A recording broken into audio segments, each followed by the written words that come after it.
বার্ষিক ওয়াজ ও দোয়া মাহফিলে উপস্থিত মোহতরম সভাপতি, আমার সামনে উপবিষ্ট অত্র গ্রামের শ্রদ্ধাভাজন মুরব্বিয়ান, আমার প্রাণের যুবক তরুণ ভাইরা, পর্দার আড়ালে অত্যন্ত সম্মানিতা পর্দানিসীন কোরআন প্রেমিক নবী প্রেমিক মা ও বোনেরা, আল্লাহ পাক রব্বুল আলামিনের দয়া মেহেরবানি যে এই জায়গায় 3 বছর যাবত কর্তৃপক্ষকে আল্লাহ তাআলা মাহফিল করার তৌফিক দিচ্ছেন, আমাদেরকে এই পর্যন্ত উপস্থিত হওয়ার তৌফিক দিয়েছেন। আজকে আমরা এই মুহূর্তে দ্বীনের কথা শোনার জন্য আল্লাহ তাআলা আমাদেরকে তৌফিক দিয়েছেন। এই জন্য মহান রব্বে করিমের দরবারে কালিমাতুশ শুকর আদায় করি, আলহামদুলিল্লাহ। আমার আগে বয়ান করেছেন আমার মোহতরম চাচা হযরত মাওলানা লুকমান সাদি দামত বারাকাতুহু। নবী আলাইহিস সালাতু ওয়াস সালামের প্রকৃত ইশক আর মোহাব্বত কাকে বলে এই কথা বুঝিয়েছেন। আমি আপনাদের সামনে কোরআনে কারীমের সূরা নাহলের এক আয়াত তেলাওয়াত করেছি, যে আয়াতের সহজ সরল তর্জমাটাকে আপনারা শুনেন। এরপরে এর আলোকে কিছু কথা আপনাদের সামনে উপস্থাপন করার চেষ্টা করব। যদি আপনাদের মনোযোগ, আপনাদের তাওয়াজ্জু, আপনাদের খেয়াল পুরাপুরি যদি জমে থাকে, এর উসিলায় আল্লাহ পাক রব্বুল আলামিন হয়তো বা আমার জবান থেকে কিছু উপকারী কথা আল্লাহ বের করে দেন। কারণ কোন মাহফিলে শ্রোতা এবং বক্তার সমন্বয় লাগে, না আল্লাহর পক্ষ থেকে বরকত আসে না। শ্রোতা যেরকম মনোযোগী হইতে হয়, আদব রক্ষা করে মাহফিলে বসতে হয়, ঠিক তেমনি ভাবে বক্তাও ইখলাসের নিয়তে, খাঁটি নিয়তে, দ্বীনের খাতিরে, আল্লাহর সন্তুষ্টির জন্য কথা বলতে হয়, কোরআন এবং হাদিসের ভিত্তিতে, নাটক আর তামাশার ভিত্তিতে না। এই জন্য আমি আপনাদের মনোযোগ আমি আশা করব, আমরা যে কথা বলি এটা নবীর চেয়ার। বলেন কার চেয়ার? নবী আলাইহিস সালাতু ওয়াস সালাম দুনিয়া থেকে চলে গেছেন, নবীর মিম্বরে আলেমদেরকে হুজুর বসায় গেছেন, ওয়ারাসাতুল আম্বিয়া। এখন এটা হলো আপনাদের ভিতরে থাকতে হবে। আর আমি যদি মনে মনে ফুললে যাই আমি নবীর ওয়ারিস, আমার কি যোগ্যতা আছে নবীর ওয়ারিস হওয়া? এটা থাকবে আমার ভিতরে। মান তাওয়াযা লিল্লাহ রাফাহুল্লাহ, যার ভিতরে বিনয় থাকে আল্লাহ তাআলা তার ইজ্জত আর সম্মান বাড়ায় দেন। যারা বয়ান শুনে তাদের মধ্যে থাকতে হবে বিনয় আর নম্রতা। যিনি বয়ান করবেন তার ভিতরে থাকতে হবে বিনয় এবং নম্রতা। যারা বয়ান শুনবে তাদেরও আদব আছে, যিনি বয়ান করবেন তারও আদব আছে। নবী আলাইহিস সালাতু ওয়াস সালাম বয়ান করতেন, সাহাবারা শুনতেন। কেমন ভাবে শুনতেন? এটা হাদিসের মধ্যে আছে, কান্নাহুম আলা রুসিহিমুত তায়র, যেন নবীর মজলিসে যে সাহাবারা বসে আছেন যেন তাদের মাথার উপরে পাখি বসে রয়েছে। যখন পাখি শিকারীরা পাখি শিকার করতে যায়, হাওরে মাথার উপরে কি দে? ফেনা দে, ফেনা ফেনা দিয়ে এরপরে পানির মধ্যে দাঁড়ায় থাকে।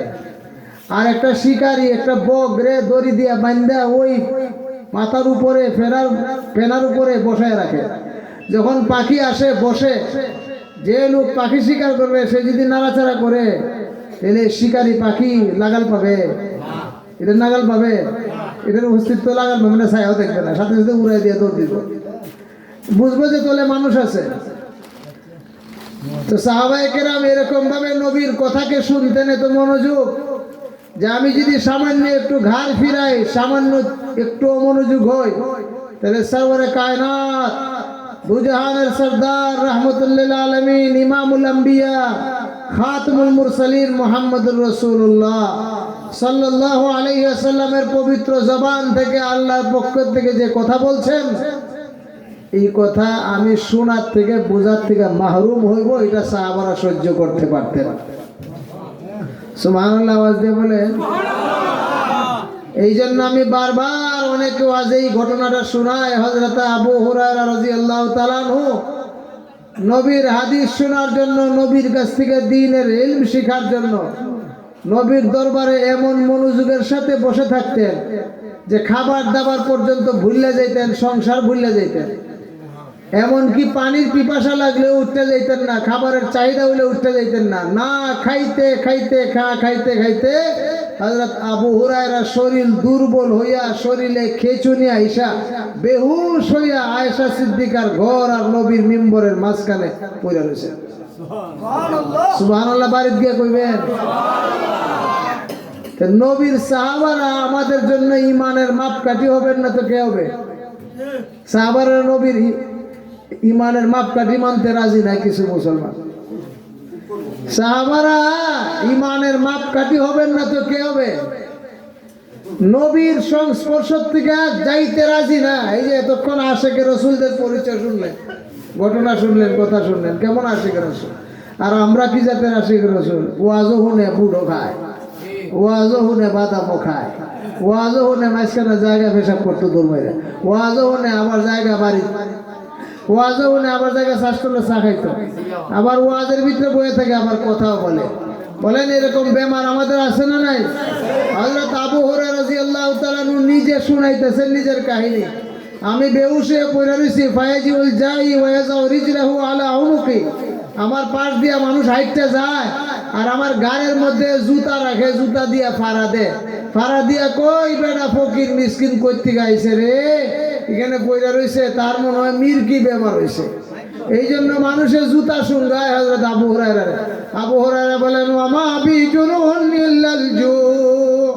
আরে দুনিয়ার কোন মানুষ জানে না, কেউ জানে না আমার মনের ব্যথা, আমার মনের খবর কেউ জানে না। আমি নবী আলাইহিস সালাতু ওয়াস সালামের ইশক আর মুহাব্বতে, নবীর দিদারের জন্য নবীর পাগল হয়ে নবীর দরবার থেকে উঠে যাইতে আমার মনে চায় না। এই জন্য 24 ঘন্টা নবীর দরবারে পড়ে থাকি যে কখন নবী আসবেন, মিম্বরে বসবেন, দ্বীনের কথা শোনাইবেন। এই জন্য নবীর চেহারা দেখা থেকে যেন আমি মাহরুম হইতে না হয়, নবীর কথা শোনা থেকে যেন আমি মাহরুম না হই, আমি বঞ্চিত না হই। এই জন্য নবীর দরবারে পড়ে থাকতে থাকতে, না খাইতে খাইতে আমার শরীর দুর্বল হইয়া আমি বেহুশ হইয়া নবীর মিম্বরের সামনে পড়ে রইছি। আর মানুষে মনে করে আমি পাগল হয়ে গেছি, মানুষে মনে করে আমার মির্কি বেমার হইছে, আর মানুষে আমার গালের মধ্যে জুতা দিয়ে পাড়ায়, আমার নাকে জুতা শুঙ্গায়। মানুষ তো জানে না আমার কোনো মির্কি বেমারও না, আমি পাগলও নই, আমি বেহুশও নই, আমি ক্ষুধা লাগতে লাগতে শরীর দুর্বল হয়ে আমি বেহুশ হয়ে গেছি। নবীর মাহফিলের চিত্র আর আমাদের মাহফিলের চিত্র বেশ কম বুঝছেন, বেশ কম বুঝছেন।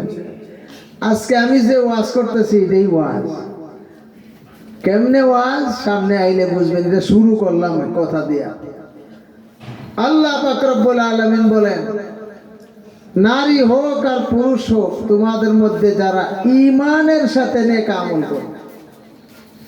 আমার তরজমাটা শুনছেন ভালো করে? আমার সাথে বলেন তো, নারী হোক বা পুরুষ হোক, কের সাথে আমল করবে? আরো জোরে বলেন, কের সাথে? এখানে আর একটা শব্দ যোগ করবেন, পাক্কা ঈমানের সাথে পাক্কা নেক আমল করবে। বলেন, পাক্কা ঈমানের সাথে পাক্কা নেক আমল করবে। পাক্কা যেটা হয়, ধান পাকলে শক্ত হয়, এটার ভিতরে চালও মজবুত হয়। ধান যখন কাঁচা থাকে ভিতরে চাল পাইবে না, এ খুঁজা কথা কর না। এই চাউলে মুরাদ দিবে, এই চাউলে কোনো কাজ হবে? কৃষক কি করে? ধান চেক করে, কামড় দিয়া দেহে চাউল শক্ত হয়েছে, এরপরে ধান কাটে, এরপরে ধান রে আবার রৌদ্র দে, চাউল আরো শক্ত হয়, এরপরে আবার সিদ্ধ দে, কত কিছু করে। আর আমরার মাশাআল্লাহ কাঁচা ইমান লই ওই সাংঘাতিক ইমানদার, বুকটার মধ্যে থাবা দিয়া খায় ঘুষ। আমার মতন ইমানদার কেনা আছে রে? খায় সুদ, কয় আমার মতন ইমানদার কেটা আছে?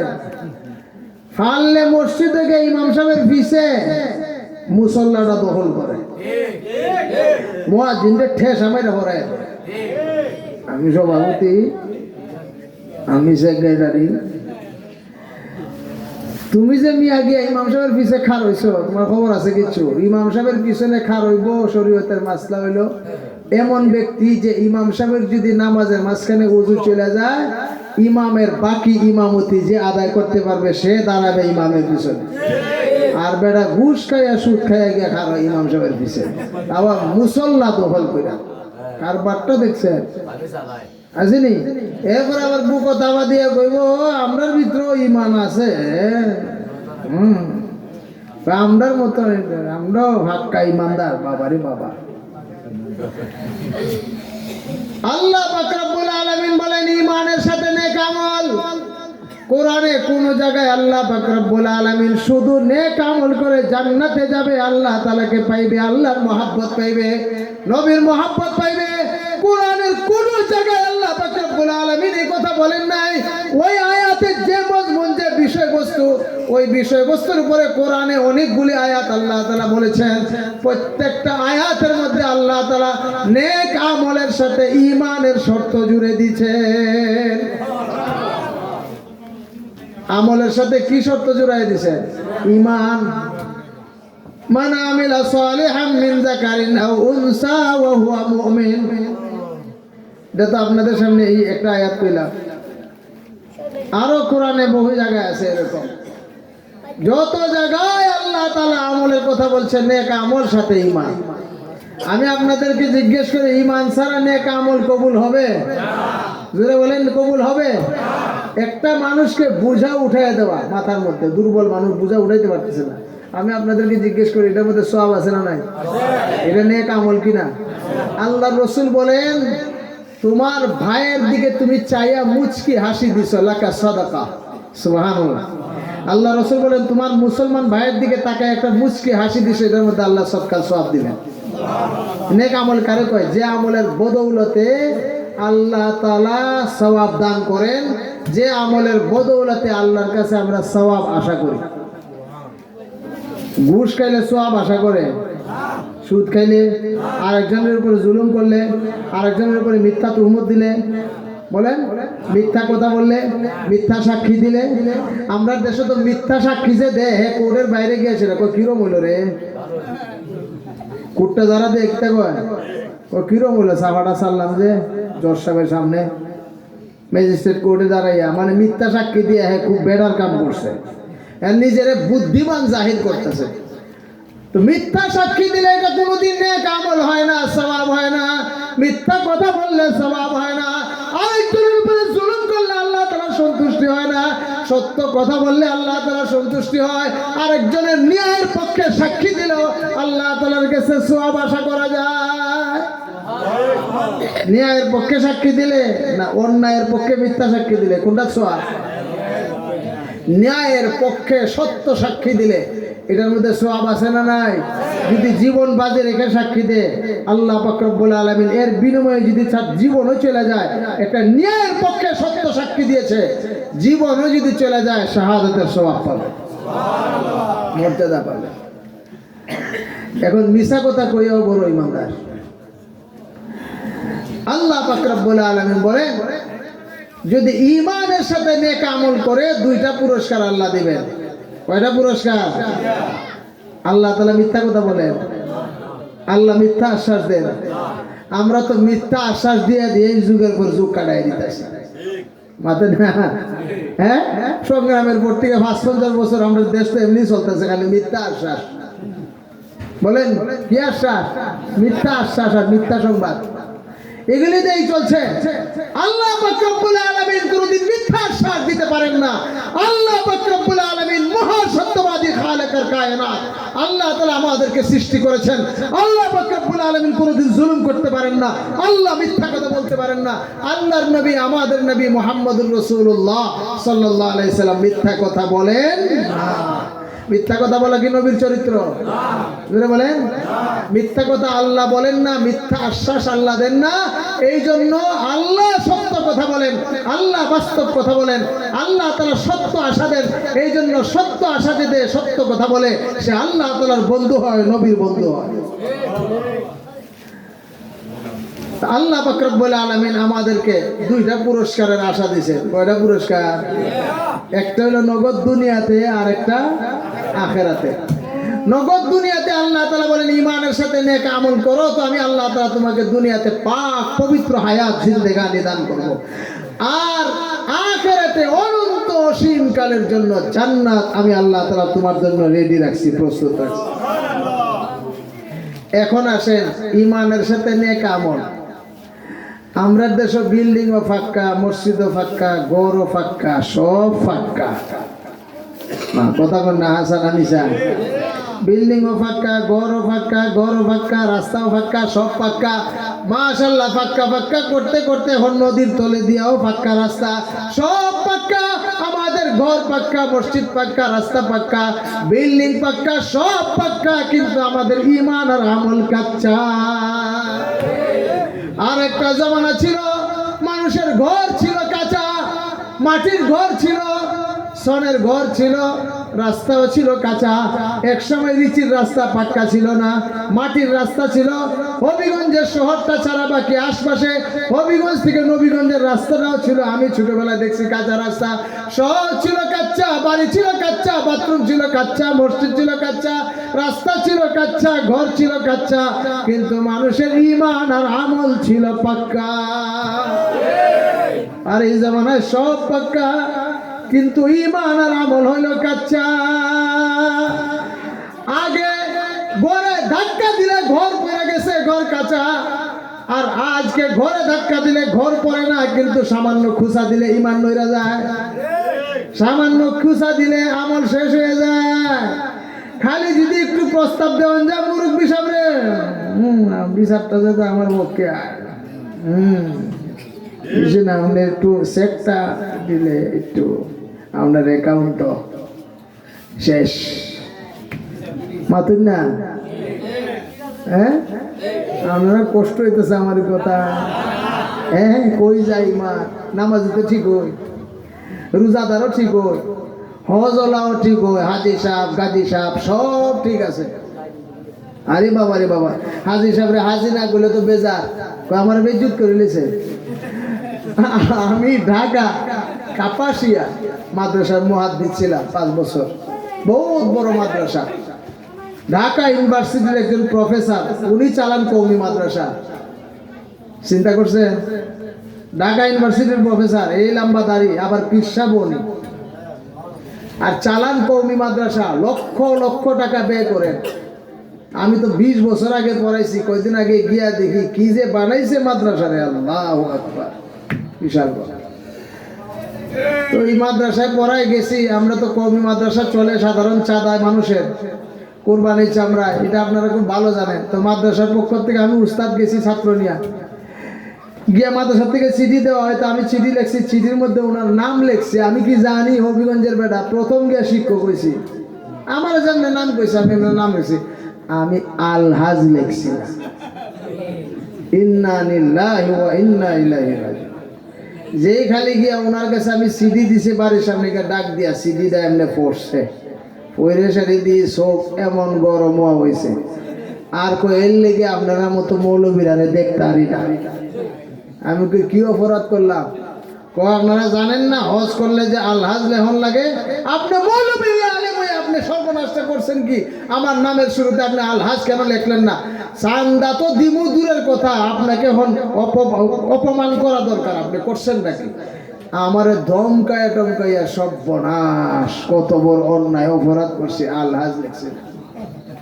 কি লিখছি না? আলহাজ লিখছি। এখন নামে সব কামে নাই। আল্লাহ পাক রব্বুল আলামিন বলেন ঈমানের সাথে নেক আমল করো তো আমি আল্লাহ পাক রব্বুল আলামিন দুনিয়াতে 2টা পুরস্কার দিব। দুনিয়াতে একটা, আখিরাতে একটা। একটা নগদ পুরস্কার আর একটা বাকি। দুনিয়াতে হায়াতে তৈয়বা পাক পবিত্র জিন্দেগানি আমি দান করব, আর আখিরাতে অনন্ত অসীম কালের জন্য আমি আল্লাহ তাআলা আবাদুল আবাদের জন্য জান্নাত তোমার জন্য বরাদ্দ রাখছি। এখন ঈমান কারে কই? ঈমানের বহুত পরিচয় আছে। আমি আপনারা হালত বুঝে লই, কথা শুনবেন নি, কথা লাইনও আইছে। আমি যতক্ষণ কথা কই শুনবেন, পিছের এরা শুনতো না, এরা খালি সিন্নি খাইব। এই শুনু বাবু হল ওয়া শুনবা, মাশাআল্লাহ পুরো তারে কইতেছে এরা এই জগতই নাই।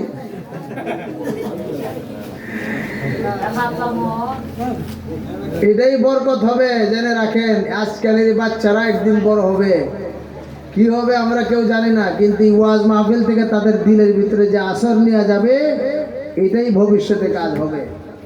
এরাই ভবিষ্যতে হযরত হুসাইনের মতো হবে, হযরত হাসানের মতো হবে। সবাই বলেন আমিন। এখন ঈমান, আমরা যে শরীরে জ্বর উঠে, জ্বর কিন্তু কমেও বাড়েও। শরীরে স্বাভাবিক তাপমাত্রা আছে না, এটা কি হয়? বাড়ে। শরীরে সুগার আছে, সুগার ধরা পড়লে কয় ডায়াবেটিস, সব সুগার তো সবে শরীরে আছে, ধরা পড়লে তখন কয় সুগার। সুগার কি হয়? কমে বাড়ে।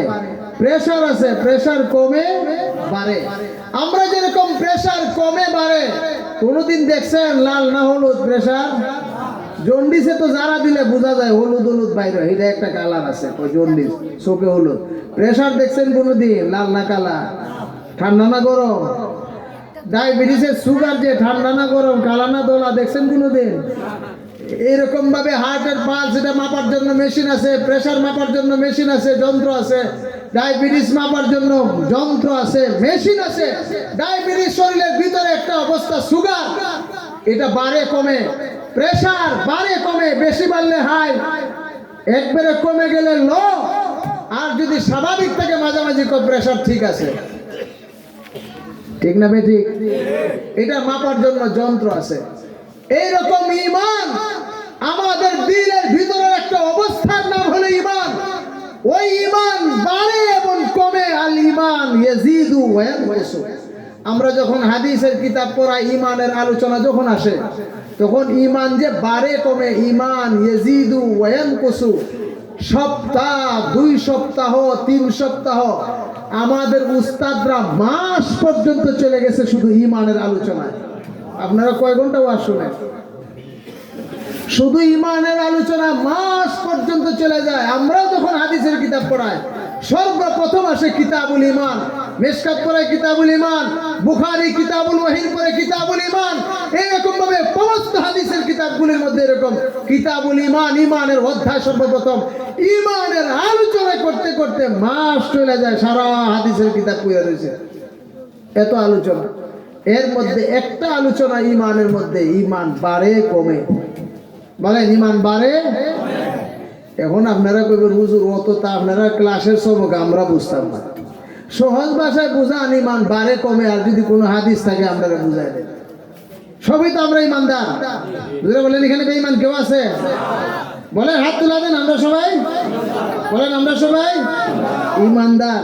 ঈমানদার বলা, স্বীকার করা, এটা বেঈমানি না, কিন্তু নিজেরে পাক্কা ঈমানদার মনে করা আর নিজেরে গুনাহগার মনে না করা, এটা হইল আরেক নেফাকি, বেঈমানি। ঈমান হইল বাইনাল খাউফি ওয়ার রাজা, আশা এবং নিরাশার মাঝখানে হইল ঈমান। মানে এমন আশা করছে, কই আল্লাহ আমারে বেহেশত দেওনি লাগবো, আল্লাহ আমারে মাফ করোনি লাগবো, তাহলে এটাও ইসলাম থেকে খারেজ। যদি কয় আমার মতো গুনাহগার আমার আল্লাহ জীবনও মাফ করতে না, আমি বেহেশত যাইতামই না, যা গাঞ্জা যা খাইবার খাইতে থাকি, সুদ যা খাইবার খাইতে থাকি, ঘুষ যা খাইবার খাইতে থাকি, নামাজ পড়ছি না তো পড়ছি না, এমনে যাইবো হেমনে যাইবো, তুই জানোস তোরে আল্লাহ জাহান্নামে দিব? কথা বলেন। নবী আলাইহিস সালাতু ওয়াস সালাম বলেন, যার দিলের ভিতরে জাররা পরিমাণ সরিষার দানা পরিমাণ ঈমান থাকবে, আল্লাহ পাক রব্বুল আলামিন আবাদুল আবাদের জন্য তাকে জাহান্নামে দিবেন না। একদিন না একদিন জাহান্নাম থেকে আল্লাহ তাআলা মুক্তি দিয়া বেহেশতের নহরের মধ্যে গোসল করাইয়া সূর্যের মতো চন্দ্রের মতো তার শরীরের মধ্যে সৌন্দর্য চমকাইতে থাকবে। আল্লাহ তাআলা তাকে পাক পবিত্র করে গুনার ময়লা থেকে জাহান্নামে দিয়া, গুনার ময়লা জাহান্নামের আগুন দিয়া পরিষ্কার করে আল্লাহ তাআলা তাকে জান্নাতে পৌঁছায় দিবে। সরিষার দানা পরিমাণ যার ঈমান আছে অবশ্যই একদিন না একদিন জান্নাতে যাবে, কিন্তু জাহান্নামের আগুন সহ্য করব কয়দিন? এই জন্যই ঈমানের সাথে নেক আমল, যাতে করে বান্দা জাহান্নামে 1 সেকেন্ড চলতে না হয়। 1 সেকেন্ড জাহান্নামের তাপ সহ্য করার ক্ষমতা আর নাই। এই জন্য কেউ যদি মনে করে আমি জাহান্নামে যাই, কিছু মানুষ এরকম বেবাক মুসলমান আছে, চলে উশৃঙ্খল চলা, যদি কেউ না আয়ো নামাজটা করে লাও, ইয়া আল্লাহ এটা যে করতেছো এটা ভালো না, এটা ভালো না, এটা পারে না, ঘুষ খাইও না, সুদ খাইও না, মানুষের উপরে জুলুম করো না, আর একবার রেখা মোখা বাজার খাইছে, তুমি যে মারলা কামটাকে ঠিক করছো, ও অত তামাতিস না, অত ওয়াজ করিস না, তুই আমার জ্বালা বুঝস, উল্টা ওয়াজ করে দিব, কই তার একজনের উপরে জুলুম করলে আল্লাহ পছন্দ করে না, এই একটা কারণে তুমি জাহান্নামে যাইতে আর জীবনে নামাজও করছি না, হজও করছি না, জাকাত দিছি বুঝতে দিছি না, জাহান্নামে গেলে গেছে, আমার জাহান্নামে তুই যাইবে, এরকম বলেন না, বলে না, ওই আমার জাহান্নামে তুই যাইবে নি, আমি জাহান্নামে গেলে গেছি, নাউজুবিল্লাহ নাউজুবিল্লাহ। যে মুসলমান রাগের গুসায় একটা কথার কারণে তাকে আল্লাহ তাআলা প্রকৃতপক্ষে জাহান্নামে বানাই দিবেন, কারণ হে চায় জাহান্নামে যাইতে, হে আল্লাহর রহমতের আশা করে না, তার কথাই তো বোঝা যায়, কি আশা করে না, রহমতের আশা করে না। এই জন্য মুহতারাম হাজিরিন, ঈমান বাড়ে কমে।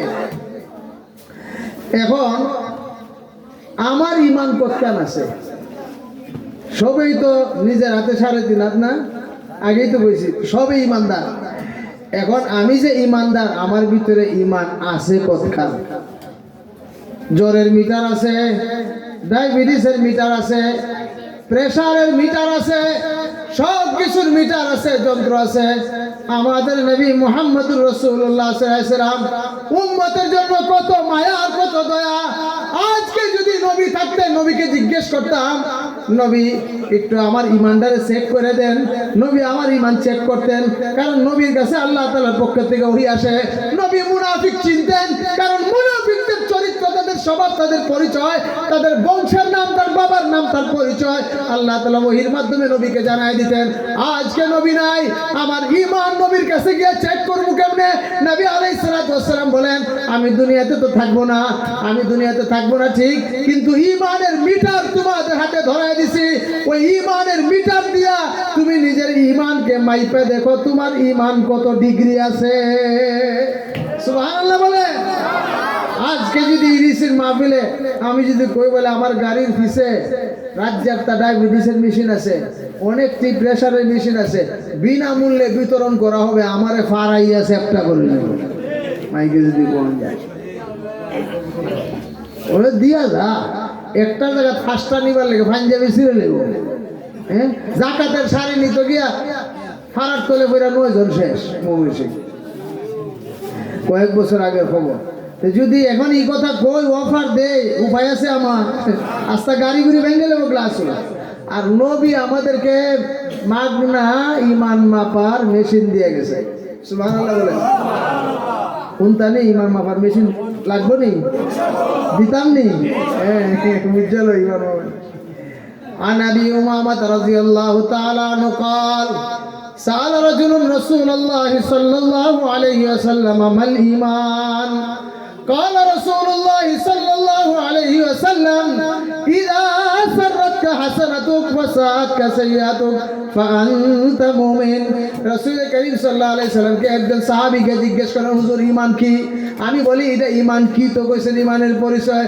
আমি বলি ঈমানের পরিচয় হুজুর তো কইছেন ঈমানের পরিচয় বলতে গিয়ে হুজুর আমাদেরকে ঈমানের মিটার ধরাইয়া দিয়েছেন। ঈমানের মিটার হুজুর ঈমানের মিটার দিয়া দিয়েছেন। আমরা দেখো মিটার দিয়া দিলাম, তোমার ঈমান তুমি মাইপা দেখো কতখান আছে না, তোমার ভিতরে ঈমান আছে না আছে, ঈমানের পরিচয় তুমি নিজেই যাচাই করে দেখো ঈমান তোমার ভিতরে আছে না আছে। হুজুর বলে ইজা সাররাতকা হাসানাতুক ওয়া সাআতকা সাইয়্যাতুক ফাআনতা মুমিন।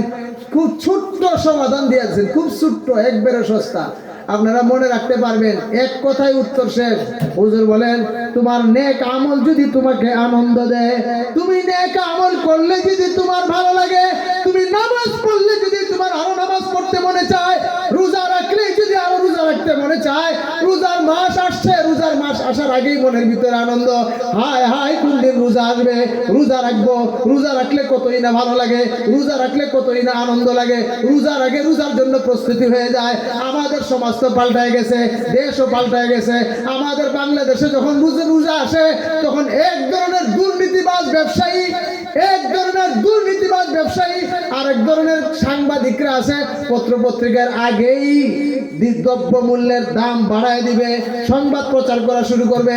আরেক দল ব্যবসায়ীরা আছে যে রমজান মাস সামনে আইতেছে, তেলের দাম বাড়াও, রমজান মাস সামনে আইতেছে, পেঁয়াজের দাম বাড়াও, রমজান মাস সামনে আসছে, ডাইলের দাম বাড়ায় দাও, সব কিছুর দাম বাড়ায় দাও। আর রমজান মাস আল্লাহ তাআলা দিছেন বরকতের দরজা খুইলা, আর মানুষ সংকীর্ণতার দরজা খুলে দিছে। একদল আছে রমজান মাস আসে খুশি হয় যে রমজান রোজা রাখবো, আমল করব, আল্লাহ তাআলা সন্তুষ্টি অর্জন করব, আল্লাহর সাথে সে দুস্তি করব, আল্লাহর সাথে সম্পর্ক করব। আর আরেকদল মানুষ আছে যারা রোজা রাখলে তাদের আনন্দ হয়, ওই আনন্দ আল্লাহকে পাইবার আনন্দ না, ওই আনন্দ ঈমানের আমলের জন্য তাদের আনন্দ না, ওই আনন্দ কোরআন তেলাওয়াতের আনন্দ না, ওই আনন্দ জামাতের সাথে তারাবির নামাজ পড়ার আনন্দ না। তাদের আনন্দ হলো রমজান মাস আসছে, জিনিসের দাম বাড়বে, ব্যবসা গরম হবে। আর আরেকদল মানুষের আনন্দ, রমজান মাস আইতেছে, মজার মজা খাইবো, ইফতার খাইবো মজার, সেহরি খাইবো মজার। ওই খানেওয়ালারা যখন খাওয়া বাড়ায় দিছে, বিক্রি করনেওয়ালারাও বিক্রির দাম বাড়ায় দিছে। আর আরেকদল ইমানদার আছে, এরা কই কি ইফতার খাইলাম আর কি সেহরি খাইলাম এটা বিষয় না, ম্যাটার এটা না, ম্যাটার করে হলো আমি আল্লাহ তাআলার সাথে সম্পর্ক কিরকম করলাম, রমজান মাসে আল্লাহ তাআলার সান্নিধ্য কতটুকু অর্জন করলাম, রোজা আমার কাছে কতটুকু মজা লাগে। যার কাছে রোজা আসলে ভালো লাগে, রোজা রাখলে মজা লাগে, রোজা রাখলে মজা লাগে, তারাবির নামাজ পড়লে মজা লাগে, বোঝা গেল তার ভিতরে ঈমান আছে। বলে তার ভিতরে ঈমান আছে না ঈমান গেছে? ঈমান আছে না গেছে? আর আরেক দল আছে গানের আওয়াজ ভালো লাগে, মসজিদে ভালো লাগে না, কোরআনের আওয়াজ ভালো লাগে না, গানের আওয়াজ ভালো লাগে, কোরআনের মাহফিল ভালো লাগে না, গানের মাহফিল ভালো লাগে। আমাদের বাংলাদেশে এরকম কিছু কিছু বুদ্ধিজীবীরা আছে, টকশুতে বৈশা বৈশা কি সুন্দর করে মরাইয়া কি সুন্দর করে মরায় টকশুতে বৈশা বৈশা তারা বলতে শুনেছি, আমরা বলতে শুনেছি টকশুতে বৈশা বৈশা কয় বাংলাদেশে এক সময় পালা গান হতো, কত সুন্দর লাগতো, কত ভালো লাগতো, পালা গান হইতো। গ্রামে গ্রামে যখন বৈশাখ মাস আসতো, মানুষের নতুন ধান তুলতো, এরপরে পালা গান হইতো। অগ্রহায়ণ মাস আসলে মানুষ যখন ধান তুলতো, গ্রামে গ্রামে প্যান্ডেল হইতো, পালা গান হইতো, মেলা হইতো। ওই সমস্ত ধর্মান্ধ মৌলবীরার কারণে আজকে বাংলাদেশে ওই পালা গানগুলি বন্ধ হয়ে এখন গ্রামে গ্রামে ওয়াজ মাহফিল শুরু হয়ে গেছে। বাংলার ঐতিহ্য শেষ, বাংলার সভ্যতা শেষ, সব কিছু রসাতলে গেছে। আমি আপনাদেরকে জিজ্ঞেস করি, পালা গান এটা বাংলাদেশের ঐতিহ্য না ওয়াজ মাহফিল বাংলাদেশের ঐতিহ্য? কথা বলেন। এই পালা গান বাজনা এগুলি হিন্দুদের পুরানো সংস্কৃতি।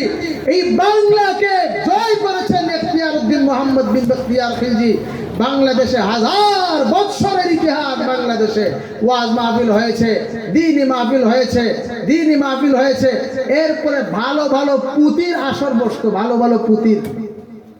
আপনারা যারা পুরাতন মানুষ আছেন, বৃদ্ধ বয়সের, তারা হয়তো আপনারা পুরান আমলে ভালো ভালো পুঁতির মাহফিল হইতো, ভালো ভালো কথা, পুঁতি বুঝেন তো?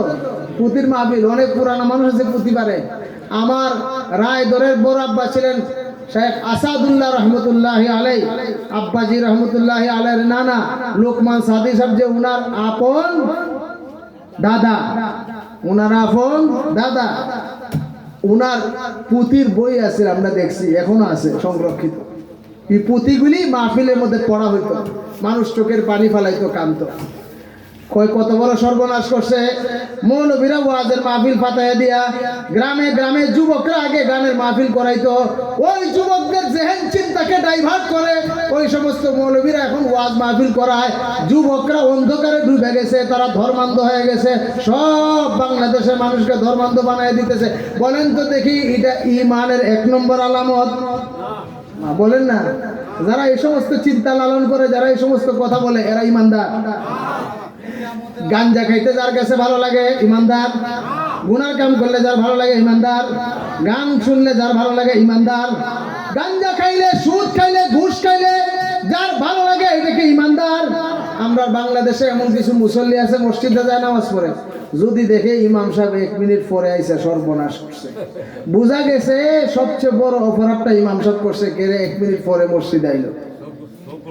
আমি আপনাদেরকে জিজ্ঞেস করতে চাই, ইমাম সাহেব 1 মিনিট পরে আসার কারণে যে মুসল্লি মসজিদে বসে 1 মিনিট নামাজের অপেক্ষা করছে, কয়টা গুনাহ হয়েছে?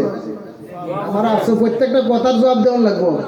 আজকের কথা আমার একটু তেরা তেরা হইতেছে, আপনারা খারাপ লাগে? এই ধরনের চরিত্র অভ্যাস আমাদের আছে না? না, এইটা কোন আগে আসেনি? ইমাম সাহেব যদি একটু 1 মিনিট দেরি করলো, বলেন না, বোঝা গেল সবচেয়ে বড় অপরাধটা ইমাম সাহেব করছে, কে 1 মিনিট দেরি করে আছে। এই 1 মিনিট যে দেরি করলো, 1 মিনিট দেরি করে আমার কয়টা গুনাহ হয়েছে আর ইমাম সাহেবের কয়টা গুনাহ হয়েছে বলেন? আমি আপনাদেরকে না জানা দেখলে শোনাই দে, জানবার তো কথা। নামাজের আগে যতক্ষণ সময় নামাজের জন্য মুসল্লি মসজিদের ভিতরে অপেক্ষা করে, কয়টা গুনাহ হয়? গীতা সব এই তো মুরব্বী কইছে, তবলিগের শিক্ষা, তবলিগেই শিখায় কি, যতক্ষণ পর্যন্ত নামাজের অপেক্ষা করবে ততক্ষণ পর্যন্ত নামাজের সওয়াব তার আমলনামায় লেখা হবে। সুবহানাল্লাহ আওয়াজ দিয়ে বলেন। তাহলে ইমাম সাহেব যে 1 মিনিট দেরি করে আইছে, আমার লস করছে না? কথা বলেন। ইমাম সাহেবকে ইচ্ছা করে দেরি করে আইছে, তার তো কোনো প্রস্রাবের বেগ হইতে পারে, পায়খানার বেগ হইতে পারে, কোনো জরুরত থাকতে পারে, কোনো জায়গা থেকে কেউ মোবাইল করছে, ইমাম সাহেব 1 মিনিট লেট করছে, উনি তো আমার ইমাম। আজকে এইরকমও বাংলাদেশে হয়, সামান্য একটু আজানে ভুল করছে, কথা বুঝেন নাই? আমার দেখা হবিগঞ্জ টাউন, আমার দেখা আসর রক্ত ইমাম সাহেব ঘুমোতে উঠা আসসালাতু খায়রুম মিনান নাউম কইলেছে। কি সর্বনাশ যে হইছে, মুয়াজ্জিন সাহেবের চাকরি শেষ। কি শেষ? আসর রক্ত ঘুম থেকে উঠছে আর কি ঘুমাইছে। আমার জীবনে 2-3 বার এরকম ঘটনা ঘটছে। আসর রক্ত উঠা আজান দিয়ে এলেছি, কইলেছে আসসালাতু খায়রুম মিনান নাউম, ঘুমের সময় ওজু সারা দিছি না, ওজু করিয়ে দিছি, ঘুমের একটা লেশ আছে না। আর রুমের ভিতরে তো আমি ব্রাহ্মণবাড়িয়া থাকতাম, তো মুসল্লি মাশাআল্লাহ খুব ভালো আয়েসের হেরা আসে, বয়স কম আমার এই সময় আসে, কিচ্ছু কইছে না। আর হবিগঞ্জে এরকম চিত্র আমার নিজে দেখছি, ঘটনা আমার দেখা। পরের দিন ওই মুয়াজ্জিন সাহেবের চাকরি শেষ, কে লেগে আসসালাতু খায়রুম মিনান নাউম আসর রক্ত কেড়ে দেরিতে আজান দিল, কেড়ে ইমাম সাহেব।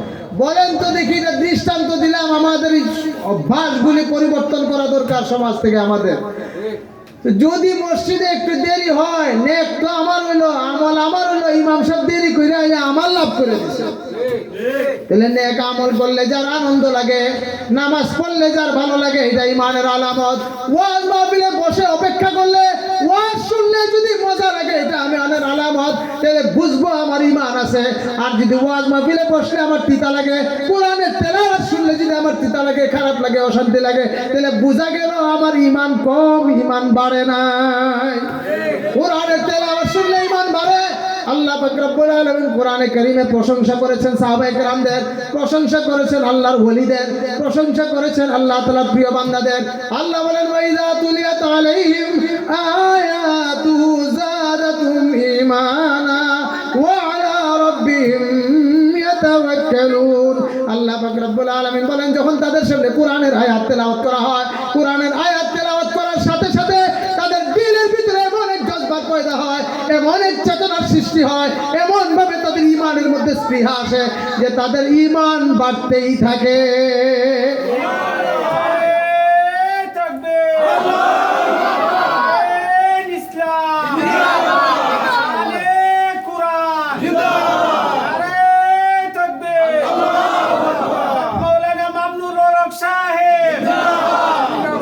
সাহাবায়ে কেরামদের সামনে যখন কোরআনের তেলাওয়াত করা হইতো, সাহাবায়ে কেরামের চেহারা পরিবর্তন হয়ে যেত। হযরত ওমর ফারুক রাদিয়াল্লাহু তাআলা আনহুর জীবনীতে আছে, হযরত ওমর যখন গরম হয়ে যেতেন, কিরকম রাগ ছিল হযরত ওমরের। হযরত ওমরের রাগের কারণে, মেজাজের কারণে শয়তান হযরত ওমরকে এক রাস্তায় দেখলে আরেক রাস্তা দিয়ে ভাগতো, এমন ভয় পাইতো শয়তান। হযরত ওমর কিরকম রাগান্বিত মানুষ। হযরত ওমরের সামনে যখন কোরআনের কেউ তেলাওয়াত করত, হযরত ওমর সাথে সাথে বরফের মতো ঠান্ডা হয়ে যাইতেন। সুবহানাল্লাহ। এরকম একটা দৃষ্টান্ত বলবো, কোরআনের আয়াতের তেলাওয়াতের অ্যাকশন হযরত ওমরের কিরকম। নবী আলাইহিস সালাতু ওয়াস সালাম যখন দুনিয়া থেকে বিদায় হয়ে গেছেন, সাহাবায়ে কেরাম কেমন নবীর আশিক ছিলেন, আমাদের মতো আশিক ছিলেন না। হুজুর সাহাবায়ে কেরামদের সামনে যতদিন ছিলেন, হুজুর সাল্লাল্লাহু আলাইহি সাল্লাম সম্পর্কে সাহাবাদের বিশ্বাস কিরকম ছিল, আকীদা কেমন ছিল, যে হুজুর দুনিয়া থেকে বিদায় হবেন অন্যান্য মানুষরা যেরকম দুনিয়া থেকে বিদায় হয়, সাহাবারা এটা মনেই করতেন না। এই জন্য হযরত উমরের বিশ্বাস এরকম ছিল যে আমরা যেরকম মারা যাই দুনিয়া থেকে বিদায় হই, নবী তো মারা যাইতে পারেন না, দুনিয়া থেকে বিদায় হইতে পারেন না। এই জন্য যখন হুজুর সাল্লাল্লাহু আলাইহি ওয়াসাল্লাম দুনিয়া থেকে বিদায় হওয়ার ঘোষণা হয়ে গেল, ওফাতের ঘোষণা হয়ে গেল, সাহাবায়ে কেরাম কাঁদতেছেন, কারো কোনো হুঁশ নাই, কেউ নীরবে কাঁদছেন, কেউ এক এক দিকে বসে আছেন, কারো শরীরের মধ্যে কোনো ধরনের কোনো চেতনা নাই, সব নীরব নিস্তব্ধ বাকহীন কিং কর্তব্য বিমূঢ়। হযরত উমর ফারুক রাদিয়াল্লাহু তাআলা আনহু তলোয়ার খাপ থেকে বের করছেন, আর নবী আলাইহিস সালাতু ওয়াস সালামের ঘরের দরজায় দাঁড়াইয়া হযরত উমর ঘোষণা করছেন যে বলবে নবী দুনিয়া থেকে বিদায় হয়ে গেছেন, আমার উমরের তলোয়ার তার ফয়সালা করবে। যদি আমার সামনে কোনো বাবার ছেলে থাকো, মা দুধ পান করছে এরকম কেউ যদি থাকো, আমার সামনে আইসা বলো নবী মারা গেছেন, নবী দুনিয়া থেকে বিদায় হয়েছেন, নবীর ওফাত হয়েছে, তার মাথা আমি তার ঘাট থেকে ফালাইয়া দিব তলোয়ার দিয়া। এমন গরম হযরত উমর, কেউ এর সাহস নাই যে উমরকে গিয়া বলবেন না আমরা যেরকম দুনিয়া থেকে বিদায় হয়ে আমাদের যেরকম ওয়াফাত হয়, দুনিয়ার থেকে আমরা ত্যাগ করি, বিচ্ছিন্ন হই, আমাদের নবীও দুনিয়া ত্যাগ করেছেন, এই কথা কেউ উমরকে বলার আর সাহস নাই। তলোয়ার নিয়ে দাঁড়ায় আছেন। সাহাবায়ে কেরাম পরামর্শ করে একজন সাহাবীকে পাঠিয়ে দিলেন আবু বকরের বাড়িতে। আবু বকর মুরব্বী, হযরত আবু বকরের বাড়িতে পাঠিয়ে দিয়েছেন। হযরত আবু বকর বাড়ির মসজিদে গেছেন নামাজ পড়বেন, আর সাহাবীরে দেখছেন, সাহাবীর চেহারা দেখে হযরত আবু বকর বুঝে ফেলছেন, কারণ সকালেই নবীর অবস্থা দেখে গেছেন খারাপ। হযরত আবু বকর বলেন, কি দুঃসংবাদ নিয়ে আইছো, নবী দুনিয়া থেকে চলে গেছেন? বলে হ্যাঁ হুজুর, নবী তো দুনিয়া থেকে চলে গেছেন, কিন্তু বহুত বড় সমস্যা দাঁড়ায় গেছে। কি সমস্যা হয়েছে? যে উমরকে কে ঠান্ডা করবে, কে উমরকে বুঝাবে? উমর তো নবী আলাইহিস সালাতু ওয়াস সালামের ঘরের সামনে দাঁড়ায় ঘোষণা করছেন যে বলবে নবীর ওফাত হয়েছে, তার মাথা আমি ধর থেকে ফেলাই দিব, ঘাট থেকে ফেলাই দিব। উমরকে কেউ বুঝাইতে পারে না। হযরত আবু বকর সিদ্দিক রাদিয়াল্লাহু তাআলা আনহু তাড়াতাড়ি বাড়ি থেকে দৌড়ে আসছে, আয়েশা হযরত আয়েশা সিদ্দিকা রাদিয়াল্লাহু তাআলা আনহার ঘরের ভিতরে গিয়ে ঢুকছেন। নবীর ওফাত হয়েছে কার ঘরে? কিছু শুন না রাখেন, জান না রাখেন, কিছু জানে না, কিচ্ছু না, আমরা বাংলাদেশের মুসলমান। কার ঘরে হুজুরের ইন্তেকাল হয়েছে বলেন? আয়েশা সিদ্দিকার ঘরে। কার কুলে? হযরত আয়েশা সিদ্দিকার কুলে। নবী যখন দুনিয়া থেকে বিদায় হয়েছেন, হযরত আয়েশা সিদ্দিকার লালা আর নবীর লালা একখানে হয়েছে। এই জন্য আয়েশার মর্তবা এত বেশি নবীর স্ত্রীদের মধ্যে। এটা তো ঘটনা আরেকদিকে যাই বুঝে। হযরত আয়েশা সিদ্দিকার চোখের মধ্যে, খাটের মধ্যেই হুজুর সাল্লাল্লাহু আলাইহি সাল্লাম দুনিয়া থেকে বিদায় হয়েছে, আয়েশা সিদ্দিকার কুলে। এখন হযরত আবু বকর সিদ্দিক রাদিয়াল্লাহু তাআলা আনহু হযরত আয়েশা সিদ্দিকার ঘরে ঢুকছেন, গিয়া হুজুরের দুই বাহুর মধ্যে দুই হাত রাখছেন, দুই বাহুর মধ্যে দুই হাত রেখে হুজুরের কপালে চুমু দিয়েছেন। সুবহানাল্লাহ। এই জন্য আবু বকর আমাদেরকে সুন্নত শিখিয়ে দিয়েছেন। আপনার দাদা মারা গেছে, আপনার উস্তাদ মারা গেছে, আপনার পীর সাহেব মারা গেছে, আপনার দুস্থ মারা গেছে, আপনার প্রিয় মানুষ মারা গেছে, তখন তার কপালের মধ্যে চুমা দিবেন। এটা সুন্নত। এটা কি বলেন? এটা কি সুন্নত। বাবা মারা গেছেন, মা মারা গেছেন, মার কপালে চুমা দিবেন, বাবার কপালে চুমা দিবেন। মরা লাশের কপালে চুমু দেওয়া যায়, ভক্তি দেওয়া যায় না।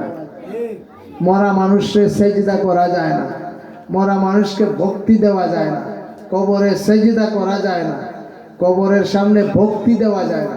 কিন্তু মরা লাশ দাফন করার আগে তার কপালে কি দেওয়া যায়? মহাব্বতের, শ্রদ্ধার পাত্র হয়, মহাব্বতের পাত্র। পীর সাহেব, মা, বাবা, বড় ভাই, এরকম আছে না? হযরত আবু বকর শিখাই দিলেন আমাদেরকে একটা সুন্নাত। নবীর কপালের মধ্যে চুমা দিয়েছেন। এরপরে হযরত আয়েশা সিদ্দিকা রাদিয়াল্লাহু তাআলা আনহার ঘরের সামনে দাঁড়াইছেন। দাঁড়াইছে হযরত আবু বকর জানেন উমরকে ঠান্ডা করার মতো আর কোনো অস্ত্র নাই, একটা অস্ত্র আছে। সুবহানাল্লাহ। উমরকে ঠান্ডা করার একটা অস্ত্র আছে।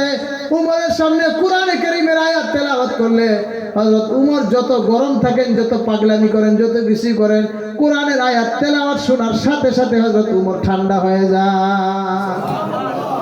হযরত আবু বকর সিদ্দিক রাদিয়াল্লাহু তাআলা খুতবা পড়ছেন, খুতবা পড়ে সেরে কোরআনের আয়াত তেলাওয়াত করছেন, ওয়ামা মুহাম্মাদুন ইল্লা রাসূল কদ খালাত মিন ক্বাবলিহির রুসুল আফা ইম্মা তাও কুতিলান কালাবতুম আলা আকাবিকুম ওয়া মান ইয়ানকালিব আলা আকিবাইহি ফালান ইয়াযুররাল্লাহা শাইআ। যখন হযরত আবু বকর আয়াত তেলাওয়াত করছেন, হযরত ওমর বুঝতে পারছেন আয়াতে আল্লাহ কি বলেছেন। আল্লাহ বলেছেন দুনিয়াতে সমস্ত পয়গম্বর দুনিয়া থেকে বিদায় হয়েছেন, সমস্ত পয়গম্বরদের ঈমান, সমস্ত পয়গম্বরদের মতো আখেরি পয়গম্বর, সমস্ত পয়গম্বরদের পয়গম্বর, সমস্ত পয়গম্বরদের ইমাম আমাদের নবী আপনাদের মধ্যে তাজদার মদিনা মুহাম্মদুর রাসূলুল্লাহ সাল্লাল্লাহু আলাইহি ওয়াসাল্লাম একদিন দুনিয়া থেকে বিদায় হতে হবে। কি কথা আল্লাহ জানাই দিয়েছেন। হযরত উমর আসলে এতক্ষণ জজবার হালতে ই কোরআনের আয়াতের কথা হযরত উমরের স্মরণ ছিল না, এটা হলো কথা। এর মানে আমরা এই কথা বলতে পারবো না যে হযরত উমর গুমরা হয়ে গেছে, নাউজুবিল্লাহ। হযরত উমরের এই আয়াতের কথা স্মরণ ছিল না। আরো আয়াত আছে ইন্নাকা মাইয়িতুন ওয়া ইন্নাহুম মাইয়িতুন, হযরত উমরের স্মরণ ছিল না, জজবা। যখন হযরত আবু বকর আয়াত তেলাওয়াত করছেন, হযরত উমর মোমের মতো ঠান্ডা। সুবহানাল্লাহ বলেন। কোরআনের আয়াতের অ্যাকশন আছে না নাই? হযরত উমর মুসলমান হইলেন কিভাবে? কোরআনের আয়াতের অ্যাকশন। আমাদের হবিগঞ্জের হুজুরের এক ঘটনা আছে। কথা যখন ইদিকে আইছে, কোরআনের আয়াত কোরআন তেলাওয়াতে যার অন্তর ঠান্ডা হয় না, কোরআন আয়াত তেলাওয়াত করলে যার দিলের ভিতরে আসর পড়ে না, বোঝা গেল তার ভিতরে ইমানে দুর্বলতা আছে। ইমানে কি আছে? সিলেট আমাদের উম্মতনগর সবাই যারা যান, প্রতি বছর সভাপতি থাকেন একজন হযরত মাওলানা বুরহান সাহেব। উনার বাবা ছিলেন আব্বাজি রহমতুল্লাহ আলাইহি পীর সাহেব বদরুল আলম শেখ রেঙ্গা রহমতুল্লাহ। তো ওই পীর সাহেবের এলাকায় মোগলা বাজার রেঙ্গা সিলেট, এখানে এক মাহফিল। তো আমার বাবার পীর সাহেব হলেন সভাপতি, বাবা ওয়াজ করতেছে। এই বছর আমি জীবনে এই ঘটনা জানতাম না, এই বছর বুরহান সাহেব আমাদের বাসায় খাইতে বসেছেন। এই সময় প্রসঙ্গ করে আলোচনা উঠছে, বলেন যে এখন মহবীগঞ্জের মুহাদ্দিস সাহেবের তেলাওয়াত আর শুনি না, এরকম আসরওয়ালা তেলাওয়াত কোথাও শুনি না। তেলাওয়াত সুর তো বহুত আছে, আসরওয়ালা তেলাওয়াত শুনি না। বলেন আমিও ছোট ছিলাম, মাহফিলের মধ্যে জজবা উঠছে হবিগঞ্জের হুজুরে। আব্বার জজবা উঠলে একটা মেজাজ ছিল, ওয়াজে জজবা উঠলে 2-3 পৃষ্ঠা তেলাওয়াত করলেন। অনেক সময় তেলাওয়াত করতে থাকতেন। তো জজবা উঠছে আর তেলাওয়াত করা শুরু করছেন। তেলাওয়াত করতে তেলাওয়াতের মাঝখানে মাহফিলে একজন ইমানদার দাঁড়ায় গেছে। দাঁড়াইয়া তার ভিতরে এমন জজবা উঠছে, আল্লাহ তাআলা কোরআনের তেলাওয়াত শুনে এমন আসর করছে, উইটা আসমানের দিকে 2 হাত প্রসারিত করে আল্লাহ কইয়া এক চিৎকার দিয়া মাহফিলে পড়ে সাথে সাথে দুনিয়া থেকে বিদায়। হাসপাতালে নিতে ডাক্তাররা করে নিতে মারা গেছে বহুত আগেই, মাহফিলে মারা গেছে, সাথে সাথে দিল কলিজা ফাইটা মারা গেছে। আর আমরার ইমান কোরআন তেলাওয়াত হয় বেটা, এদিকে কোরআন তেলাওয়াত হয়, এদিকে গান বাজা। নাউজুবিল্লাহ বলে। এই হইলে ইমান। এখন ইমানের মিটার পাইছেন নি? বলেন পাইছেন?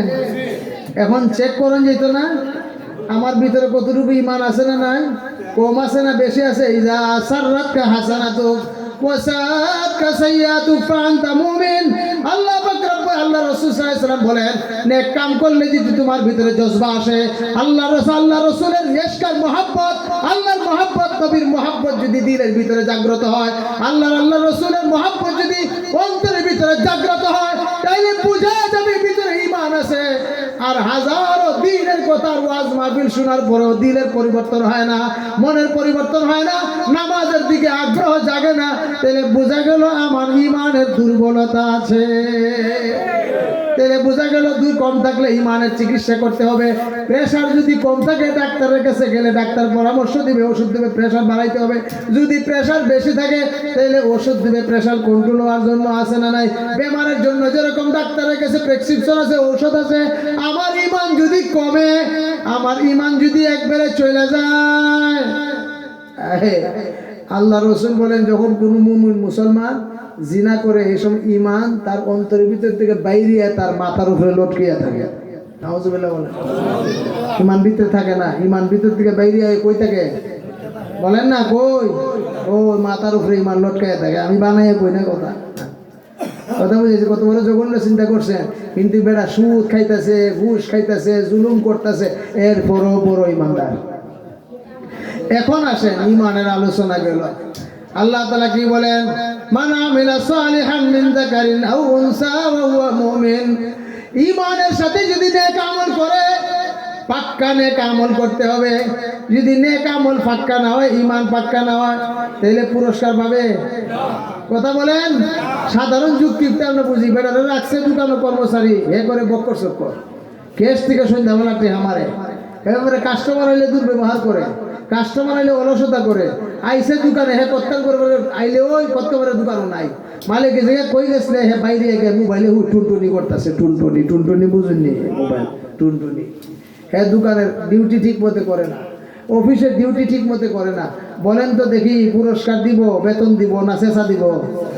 বলেন না, বেতন দিব না চেঁচা দিব?